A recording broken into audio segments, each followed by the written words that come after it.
time here. Thank you for coming by. I do appreciate it. But let's get into today's topic, and that is the current market conditions. So, got my handy little notepad here. There'll be a few things that pop up right about here for you for some slides, as opposed to just doing this all on the computer.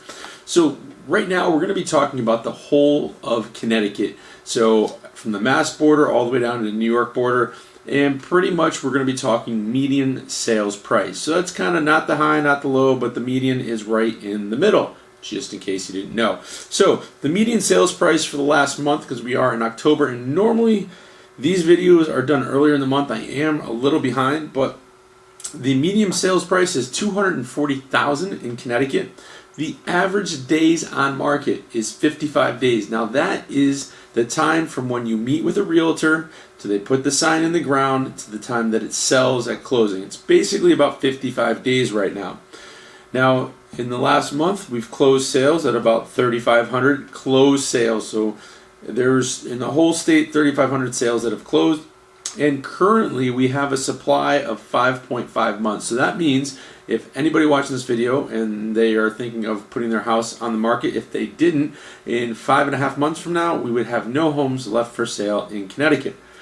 So there is some inventory out there. So if you are watching this and you're a home shopper, you're looking for a home, you got 5.5 months to do it before there's nothing left, which is not going to happen. Now, a couple other things I wanted to pull up. I'm just going to be looking over here a little bit because I have my computer up and running. We're still talking recession. There's still a lot of talk in the news about recession. So now we're going to kind of look at things globally in the, or I should say within the United States, as far as what the housing market is doing. If you need information on your specific town or neighborhood, just comment down below. You can reach me at any of the links down below to ask me more information on that. I'd be more than happy to send some stuff your way through your email or a phone conversation.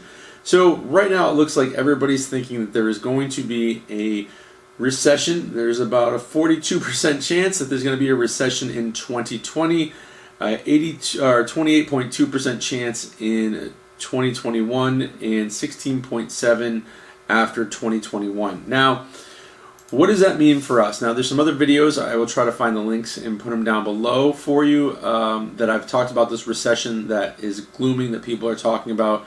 There's really a list. I believe it's like 8 other things that have to happen before we get to the housing market. Now, keep in mind, during the last 5 recessions, 3 of those, the prices for homes went up. The only one that significantly went down was the big crash in 2008. And that was pretty much due to the housing crisis. So, the other thing I want to talk about real quick is the 30-year fixed mortgage rate. Now, back in June of 2018, the mortgage rate was about 4.54%, and we've steadily seen it going up to December of 2018. It was at 4.75%, and it's been steadily dropping down over the last few years. Or over the last year rather, and it's down to 3.64%. So it really is giving those buyers out there a little bit of strength to go out and buy a home because the rates are low, so your mortgage payments are going to be a lot lower. Now, the other thing I want to talk about here is the typical mortgage payment. Now, here's some numbers. I'm going to put this right up here again is the slide, but while you're looking at it, the average mortgage payment right now for June of 2019 was $878, and it looks like June of 2020 is projected to be $899. So it's going to go up a little bit, but not too bad. Not what it was in June of 2006, where the mortgage payments were $1287. So that was a little bit higher. Now, I always get this asked a lot as far as equity in my home. What equity do I have? Have the prices come up that much? Now, as you can see in this slide right here, home equity gains over the United States, they've gained about 4,900 roughly.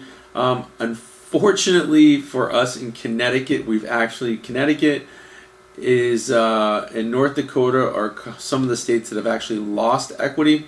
Now, I know you might be a little bit upset with that. It might be because of the taxes and everything else that's going on in the state. I'm not going to get political on it, but, there are things that we can kind of do to kind of combat that a little bit. We can't make it completely go away when it comes time to sell your house, but as you can see that Connecticut has gone down about $3,000 in equity. Now, the anticipated projection of home prices going forward, they're looking at, 2020, everybody's talking about the recession, so looking at it coming down, about, or I should say, anticipated growth going forward is about 2.5%. 2021 is 2.2.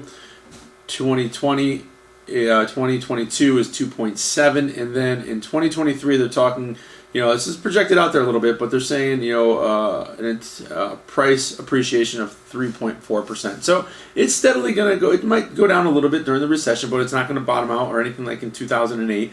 But then it's going to steadily start going back up. So I know a lot of people are panicking. They're thinking they're going to lose a lot of their equity in their home.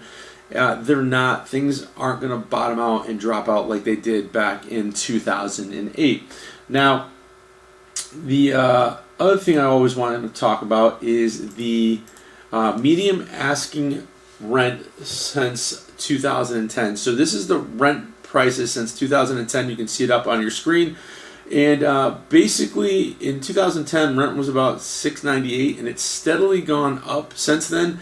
And in the second quarter of 2019, rent was up to $1,008. So, you're paying more renting than you are if you would just go out and buy a house. Now, I know not owning a home is for everybody, but there is some significance there. There's, a couple $100 that you could save theoretically by purchasing a home.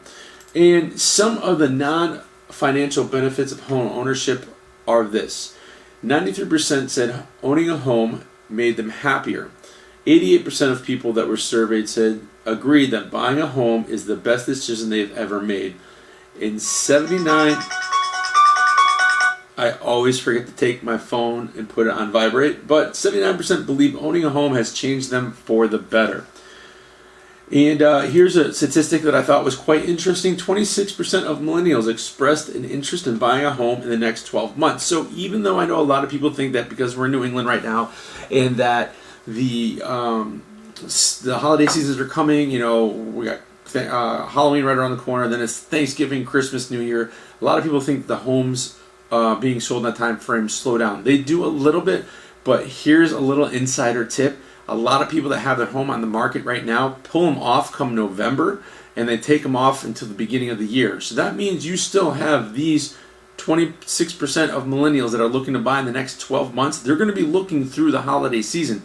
And if you keep your home on the market, there's less inventory, so there's less competition for you. So just keep that in mind if you're thinking of selling or if your home is currently on the market and you're thinking of pulling it off. All right, everybody. Well, that is it for today. Thank you for taking the time out of your day to watch this video. If you have any questions, as always, please comment down below. You can always send me a direct message, or you can reach me with any of my contact information in the show notes.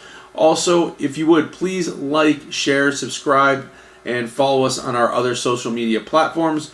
We always put up different content, usually on each one. So if you need anything else real estate related, please feel free to reach out to me. And again, if you do need something for your specific area, please let me know. Thanks a lot for watching. Have yourself a great weekend. And if I don't see you before Halloween, have a safe Halloween out there with everyone.